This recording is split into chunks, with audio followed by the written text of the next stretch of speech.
सभी श्रोताओं को नमस्ते। इस चैनल पर दी गई सभी प्रकार की जानकारी केवल जागरूकता के उद्देश्य से है। यहाँ बताए गए किसी भी उपचार को करने से पहले डॉक्टर या वैद्य से परामर्श जरूर कर लें। हमारा उद्देश्य राजीव जी के विचारों को हर घर तक पहुंचाने का है। गोमूत्र से और क्या क्या कर सकते हैं? हाँ, और क्या क्या।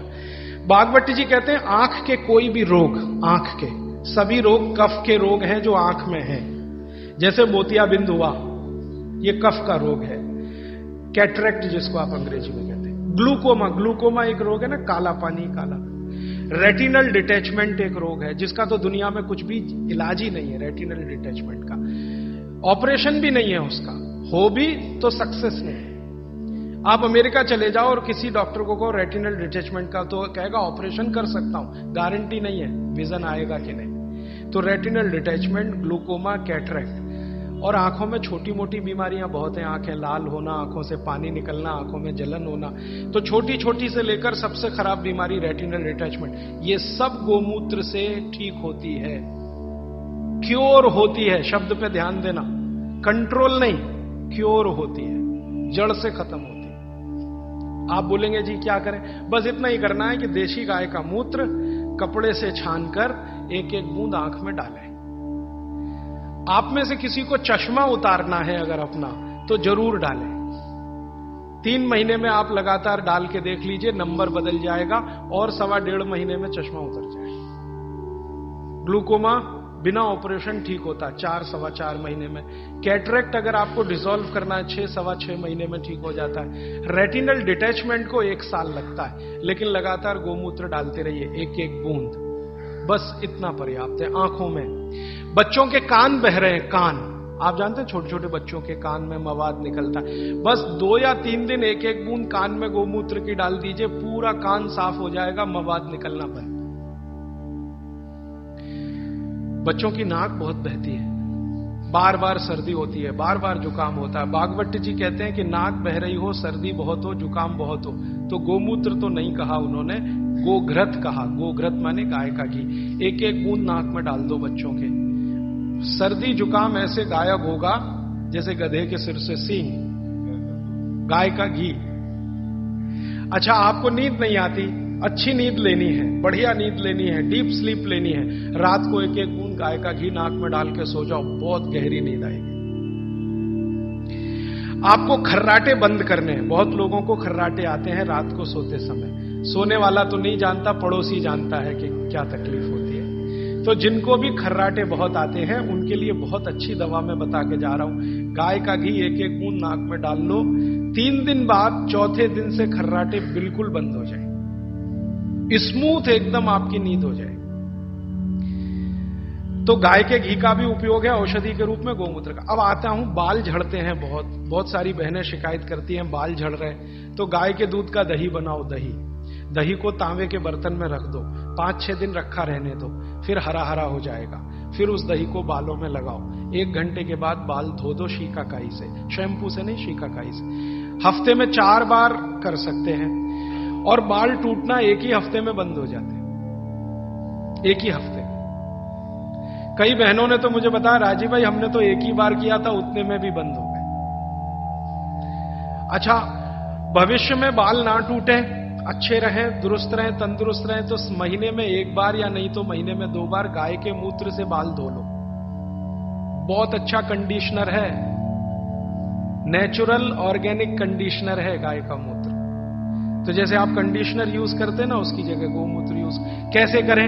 गाय के मूत्र में थोड़ा पानी मिला देना और जैसे कंडीशनर यूज करते हैं वैसे कर लें। और आगे बढ़ता हूं, बच्चों की पसलियां बहुत तकलीफ की स्थिति में हो। बच्चों की आप कई बार महसूस करते हैं ना, उनको बलगम जमा हो गया, कफ जमा हो गया, तो ऐसे बच्चों को 1 चम्मच गोमूत्र पिला दो, एक ही दिन के बाद वो सारा कफ उतर जाएगा।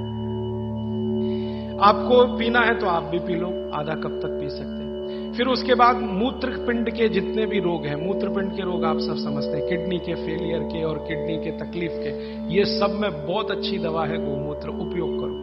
गाय का मूत्र आधा कप, किडनी फेलियर के सब केसेस में आप उपयोग कर सकते हैं। मूत्र के कोई भी रोग में उपयोग कर सकते हैं। जैसे पेशाब थोड़ा थोड़ा आता है, गोमूत्र पीना शुरू करो, खुल के आएगा। पेशाब में जलन होती है, गोमूत्र पीना शुरू करो, जलन बंद। पेशाब कई बार लाल रंग का आता है, गोमूत्र पीना शुरू करो, नॉर्मल कलर होगा।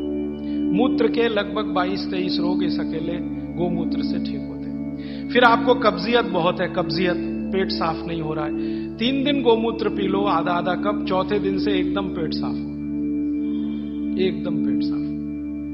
फिर आपके शरीर में 20 रोग हैं, वात के, कफ के, पित्त के, आप उसमें उपयोग कर सकते हैं। पित्त के रोगों के बारे में भागवत जी की एक बात याद रखना कि गोमूत्र पित्त के रोगी जब पी लें तो वो घी का उपयोग ज्यादा करें।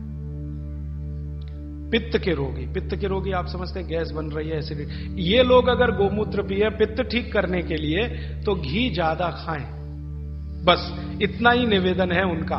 बाकी वात और कफ वाले तो कुछ भी करें।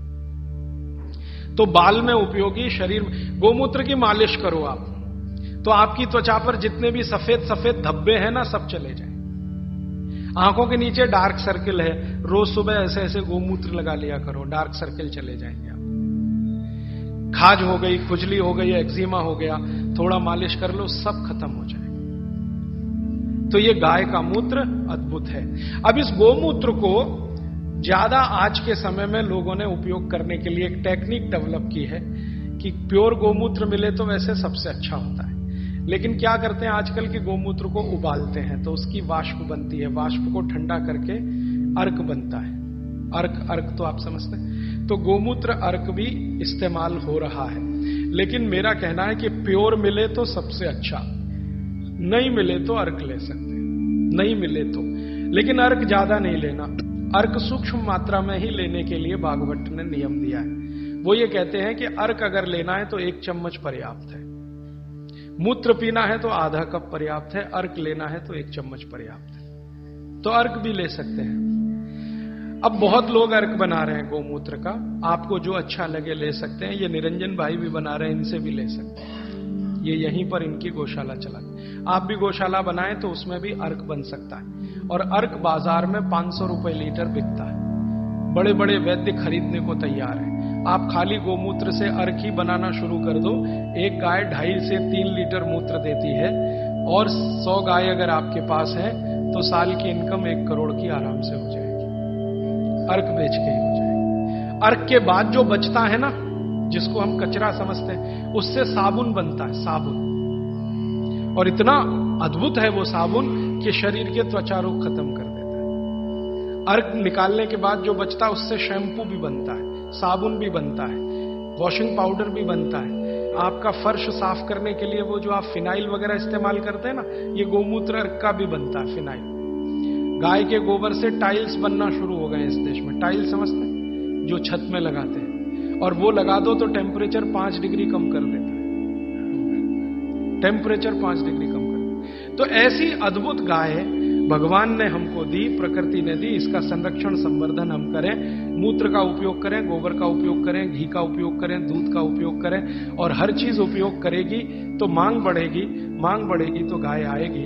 आप भी गाय रख सकते हैं, भारत में बहुत लोगों ने गाय रखी है, और कई लोग तो ये सुन सुनकर कार बेच के गाय ले आए, स्कूटर बेच के गाय ले आए, मोटरसाइकिल बेच के, क्योंकि वो कहते हैं राजीव भाई आप ही बोलते हो 10 साल के बाद मिलेगा कि नहीं डीजल पेट्रोल, भरोसा नहीं, फिर ये कार करेगी क्या, बैलगाड़ी में लगा के ले जाना पड़ेगा। तो पहले ही गाय ले आओ तो गोबर गैस तो मिल जाएगी, गैस मिल जाएगी तो डीजल ना मिले तो भी कार चल जाएगी, पेट्रोल ना मिले तो भी कार। तो ये सब मैंने आज आपको कहा, भागवत चिकित्सा का एक पूरा चैप्टर इस पर है, गोमूत्र पर, मैंने उसके कुछ सूत्र आपको बताए। आप आज से ही इनका पालन करें अपने जीवन में और सुखी रहें, निरोगी बनाएं। गाय का पंचामृत जो होता है वो इतना शुद्ध होता है जिसकी कोई हद नहीं। सही बात। मैंने इसका सदुपयोग किया है 5 चीजों को, जिसको मिला करके आप ले तो जिंदगी भर की जैसी जैसी बीमारी हो वो आपकी दूर हो जाती है। उसके बारे में आप बताते हैं। गाय का दूध, गाय का घी, गाय का मूत्र, थोड़ा गाय के गोबर का रस, और ये सब मिलाकर थोड़ा गुड़, ये है पंचामृत। इसमें गुड़ की जगह शहद भी मिला सकते हैं, क्योंकि दूध में वैसे शहद नहीं मिलाते, लेकिन गाय के मूत्र के साथ चलता है। घी में शहद नहीं मिलाते, लेकिन गाय के मूत्र के साथ चलता। तो पंचामृत बनाने की विधि, पुस्तक में है, आप ले लो। ये पंचामृत का इनका जो रिजल्ट है वो पूरे देश में वैसा ही रिजल्ट है। वात पित्त कफ तीनों पर एक साथ काम करता है, बहुत गहराई से असर करता है। Please like share subscribe the channel. आपके सहयोग से हम राजीव जी के विचारों को अधिक से अधिक लोगों तक पहुंचा सकेंगे। कृपया करके इस चैनल के परिवार को बड़ा करें। Please comment, like, share and subscribe the channel. धन्यवाद इस वीडियो को देखने के लिए। वंदे मातरम। जय हिंद।